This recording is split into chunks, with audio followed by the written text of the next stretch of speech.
Bonjour, bienvenue dans cette nouvelle Minute Santé. Aujourd'hui, nous allons parler d'une atteinte rénale particulière, les atteintes rénales post-infectieuses. Il s'agit ici d'une situation qui arrive chez des enfants entre 2 et 10 ans d'âge scolaire et préscolaire.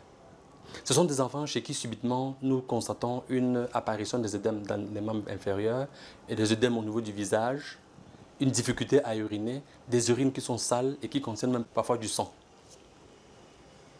Nous avons aussi chez ces enfants des signes de poussée hypertensive, notamment des céphalées et même des convulsions.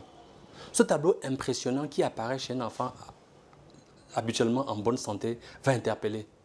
Et quand on pousse l'investigation plus loin, on se rend compte qu'il y a eu une infection de type angine ou infection cutanée dans les 2 à 6 semaines qui précèdent l'apparition de ce tableau clinique.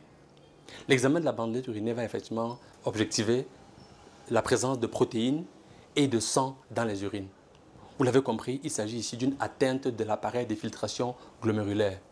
Ceci se passe généralement à la suite d'une infection par le streptocoque bêta-hémolytique du groupe A. En réalité, le corps, quand il est attaqué par ce germe, va produire des anticorps pour se défendre. Et il se trouve que les antigènes de surface de ce germe sont semblables aux molécules qui sont contenues dans le rein, au niveau des articulations et au niveau du cœur. Le cas du rein est celui qui nous concerne particulièrement.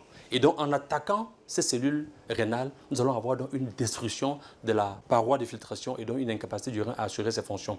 Et on va donc avoir une accumulation des liquides, un passage des protéines, et cette accumulation des liquides va donner des œdèmes, et notamment, en cas de surcharge liée à l'accumulation des liquides, une inondation des poumons par le liquide.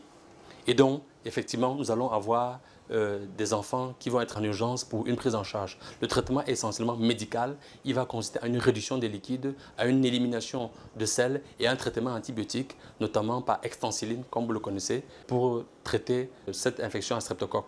Et les ASLO qui sont généralement dosés sont effectivement augmentés. La prise en charge est extrêmement importante pour éviter des complications graves. Bien informé, vous développez des réflexes santé de qualité parce que votre santé est votre premier capital.